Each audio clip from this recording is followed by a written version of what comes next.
सभी का स्वागत है। आज हम पढ़ने जा रहे हैं सामाजिक विज्ञान कक्षा 7वीं का दिल्ली के सुल्तान अध्याय क्रमांक 3 और यह पहला भाग है।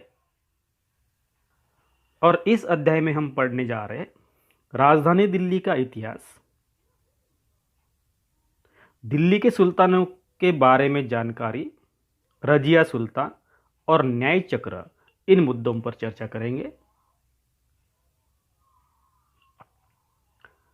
पहली बात करते हैं हम राजधानी दिल्ली का इतिहास। 12वीं सदी के मध्य में शुरुआत में तोमरों को अजमेर के चौहानों ने परास्त कर दिया और इस तरह से अजमेर के चौहानों का दिल्ली पर प्रशासन शुरू हो गया। तोमर और चौहानों के काल में जिस प्रकार दिल्ली का विकास हुआ वह वाणिज्य का महत्वपूर्ण केंद्र बन गया, वाणिज्य व्यापार का महत्वपूर्ण केंद्र बन गया और यहाँ बड़े बड़े व्यापारी रहते थे, जैसे समृद्ध जैन व्यापारी, और इन्होंने मंदिरों का भी निर्माण किया और यहाँ देहलीवाल नामक सिक्के भी ढाले जाते थे, देहलीवाल नामक सिक्के। और इसीलिए इस देहलीवाल शब्द से ही इस शहर का नाम दिल्ली बना हुआ होगा। आइए थोड़ी नज़र डालते हैं मानचित्र 1। यहाँ 13वीं और 14वीं सदी में दिल्ली सल्तनत के कुछ महत्वपूर्ण शहरों का जिक्र किया गया है। यहाँ है फिरोजाबाद, फिरोजशाह कोटला, हौज खास, सीरी, जहाँपना, दिल्ली कोना, कुतुब मीनार, तुगलकाबाद, आदिलाबाद, हौज सुल्तानी। इस तरह के कुछ शहर थे जो दिल्ली सल्तनत के नियंत्रण में थे और ये महत्वपूर्ण शहर थे दिल्ली सल्तनत के लिए। आइए दूसरा मुद्दा देखते हैं कि दिल्ली सुल्तानों के बारे में हमको जानकारी कहाँ से मिलती है। पहली बात है तवारीख, और यह तवारीख का मतलब होता है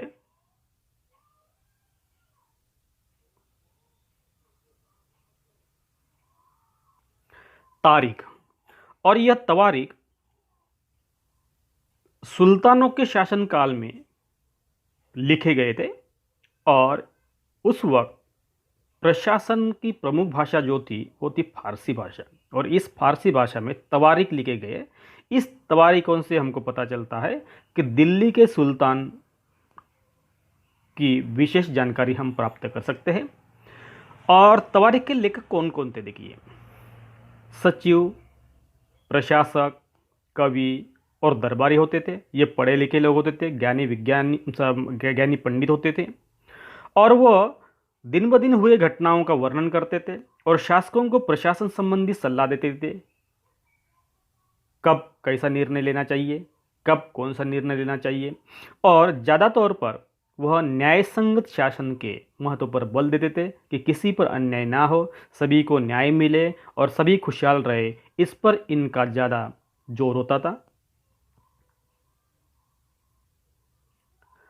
तवारीख के लेखकों की अगर बात करते हैं तो ये तवारीख के लेखक पढ़े लिखे होते हैं और ये विशेषतः नगरों में रहते थे और गांव में शायद ही कभी रहते होंगे, क्योंकि उस जमाने में भी जो पढ़े लिखे लोग होते थे, पंडित होते थे, उनको गांव में इतना अवसर नहीं मिलता था जितना नगरों में उनको मिलता था।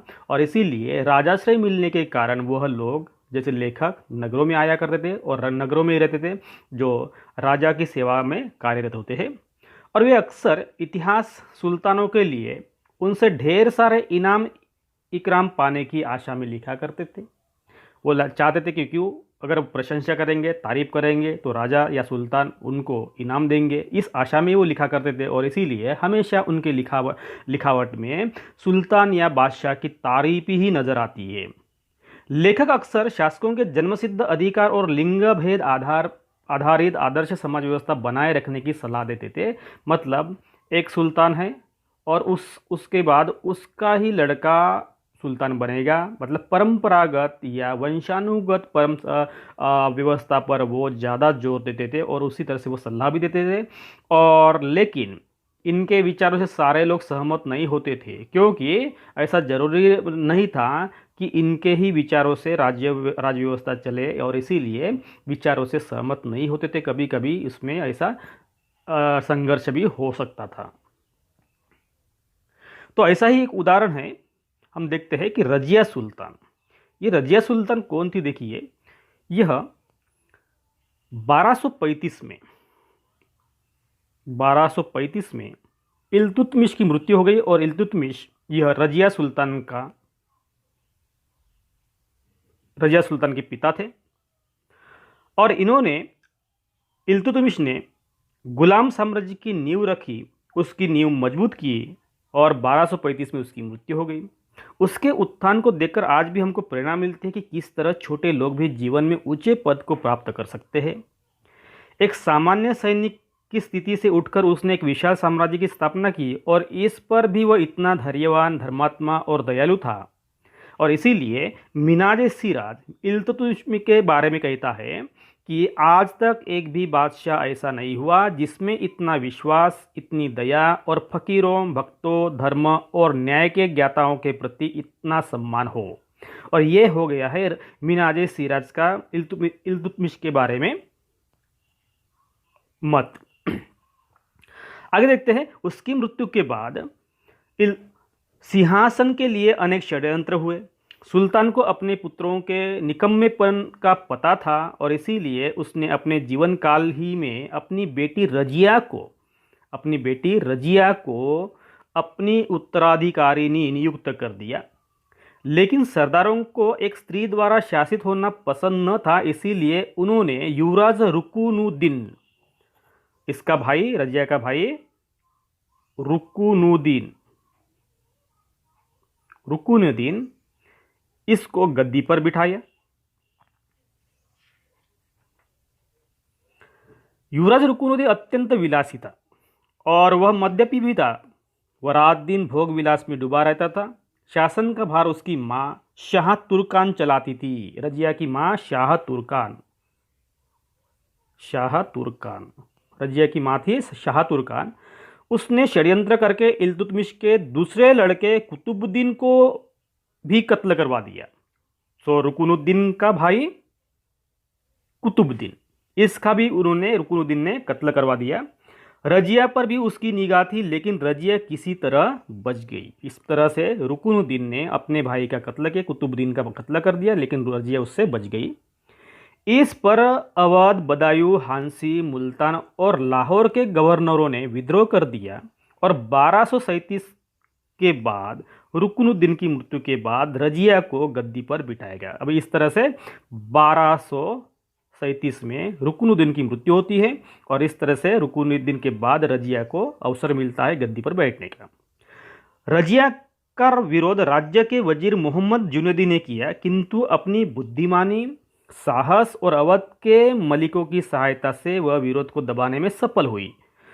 और सुल्ताना की अगर विशेष बात करेंगे तो वह शासन चातुरी, विद्या प्रेम, न्यायप्रियता और प्रजावत्सलता से अपने स्वर्गीय पिता की आशाओं को अक्षरशः पूरा किया।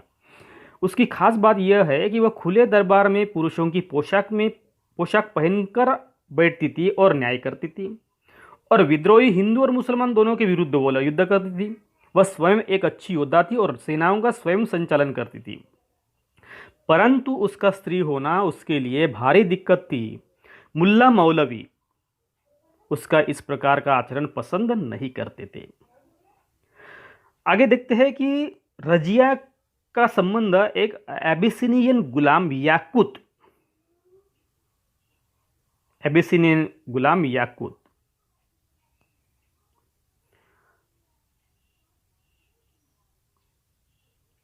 यह याकूत के प्रति आकर्षित हो गई और उसे महत्व देने लगी। फिर देश में धीरे धीरे उसके विरुद्ध विद्रोह होने लगा, क्योंकि एक एबिसिनियन गुलाम के प्रति उसका आकर्षित होना लोगों को पसंद नहीं आया था। विद्रोही में सबसे जो पहले थे वो सरहिंद के शासक अल्तुनिया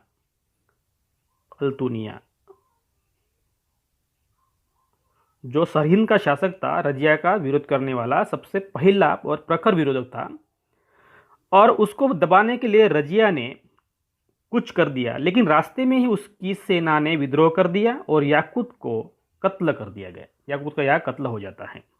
अभी रजिया को पकड़ा जाता है और रजिया को पकड़कर बंदी बना दिया जाता है, लेकिन यहाँ भी रजिया अपने स्त्री होने का फायदा उठाती है।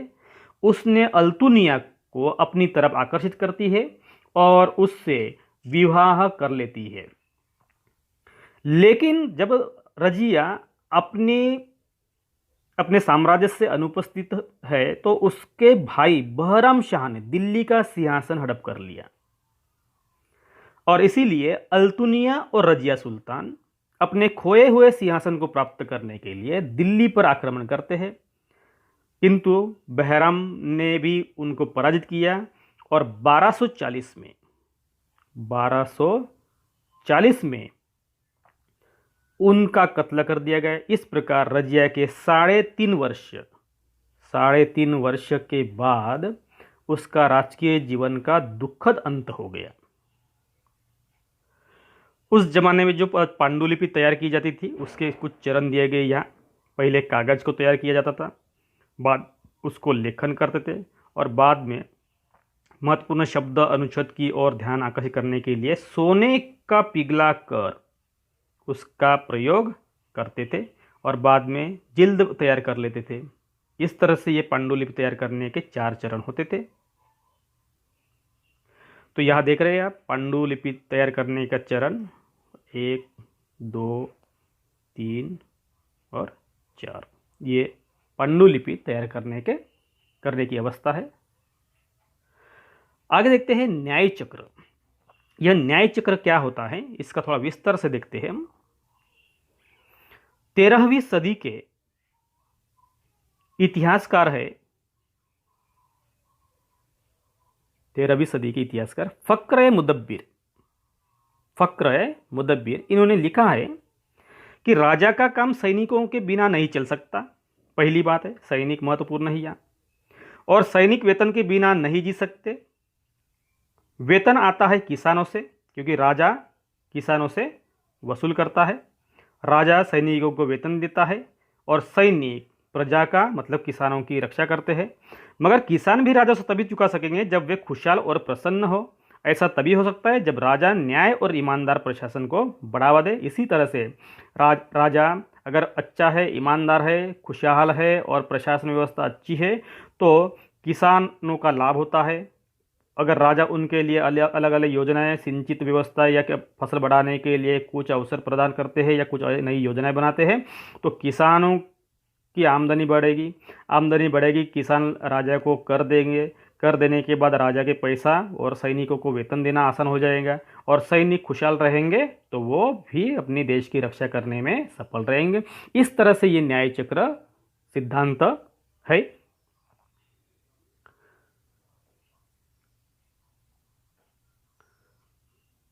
यहाँ हम रुकते हैं और इस अध्याय का अगला हिस्सा हम नेक्स्ट वीडियो में देखते हैं।